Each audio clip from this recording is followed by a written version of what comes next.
Vaccine को जब Britain में इमरजेंसी अप्रूवल दिया गया तब लगा था कि कोरोना का अंत अब करीब है, लेकिन अब फाइजर की वैक्सीन को लेकर ब्रिटेन में चेतावनी जारी की गई है।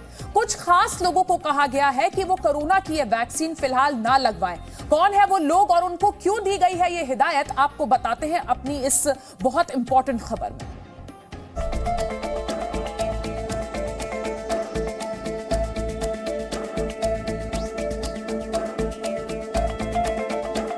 ये तस्वीर आपको याद ही होगी। अभी हाल ही में मार्गरेट नाम की इस बुजुर्ग महिला को फाइजर ने अपनी पहली कोरोना वैक्सीन दी थी। वैक्सीन से उम्मीद होती है कि वो कोरोना वायरस से न सिर्फ लड़ेगी बल्कि उससे बचाएगी भी। लेकिन फाइजर की वैक्सीन पर अब उठ रहे हैं गंभीर सवाल। ब्रिटेन की संस्था the medicines and health care products regulatory agency ने फाइजर को लेकर चेतावनी जारी की है। वैक्सीन लगने के बाद 2 लोगों को एनाफिलेक्सिस और एक शख्स को एलर्जी की शिकायत हुई है। वो व्यक्ति जिनको खाने की चीजों, दवाइयों या वैक्सीन से एनाफिलेक्सिस की शिकायत रहती हो, उन्हें फाइजर बायोटेक की वैक्सीन नहीं लेनी चाहिए। इसका मतलब है कि फाइजर वैक्सीन के साइड इफेक्ट हैं। हालांकि हर वैक्सीन के कुछ साइड इफेक्ट होते हैं। खासतौर से कोरोना वैक्सीन को लेकर कुछ खास साइड इफेक्ट देखने को मिलते रहे हैं, जैसे जहां वैक्सीन लगी वहां दर्द, जहां वैक्सीन लगी वहां सूजन, कमजोरी, मांसपेशियों में दर्द, जोड़ों का दर्द, ठंड लगना, बुखार, सिर दर्द या मितली आना। लेकिन आप सोच रहे होंगे कि एनाफिलेक्सिस क्या है, जिसकी वजह से फाइजर की कोरोना वैक्सीन विवादों में नजर आती है। ये वैक्सीन या दवा से एक तरह की एलर्जी है, शरीर के इम्यून सिस्टम का ओवर रिएक्शन है। जो एनाफाइलेक्टिक रिएक्शन है वो किसी भी दवाई से या किसी भी चीज़ से हो सकता है। इसमें कई बार ऐसा होता है कि जो आपकी बॉडी होती है, किसी भी फॉरेन जो सब्जेक्ट जाता है, जो उसके प्रति एक तरीके की इम्यून रिएक्शन होती है, तो ये वो वाली रिएक्शन है और किसी भी चीज़ से हो सकती है। आप एक तरीके से एलर्जी कह सकते हैं या बॉडी का रिस्पॉन्स कह सकते हैं। तो कई बार क्या होता है कि जो वैक्सीन में कॉन्स्टिट्यूएंट्स वैक्सीन के अंदर है, हो सकता है उस कॉन्स्टिट्यूएंट्स की वजह से इस टाइप से रिएक्शन संभव है।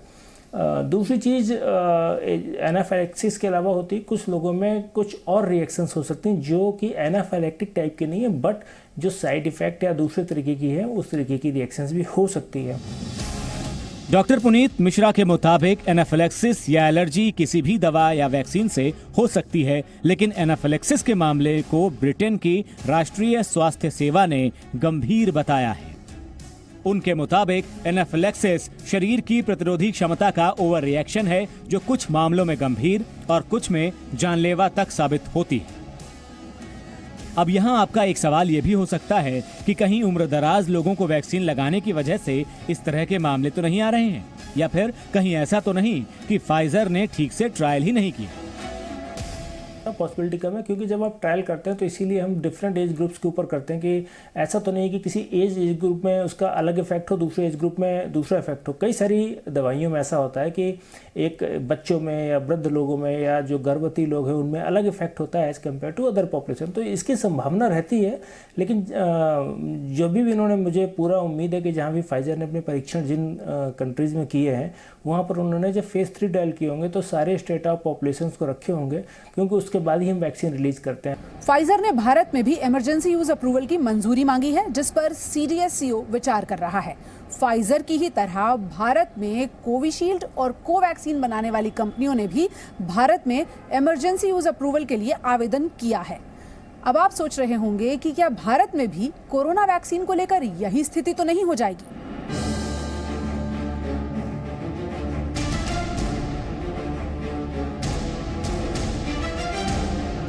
एनाफाइलेक्सिस रिएक्शन किसी भी चीज़ से हो सकती है, ठीक है, किसी भी दवाई से हो सकती है। कई बार कुछ ऐसे कॉन्स्टिट्यूएंट्स वैक्सीन में होते हैं जिनसे कुछ ज़्यादा हो सकती है।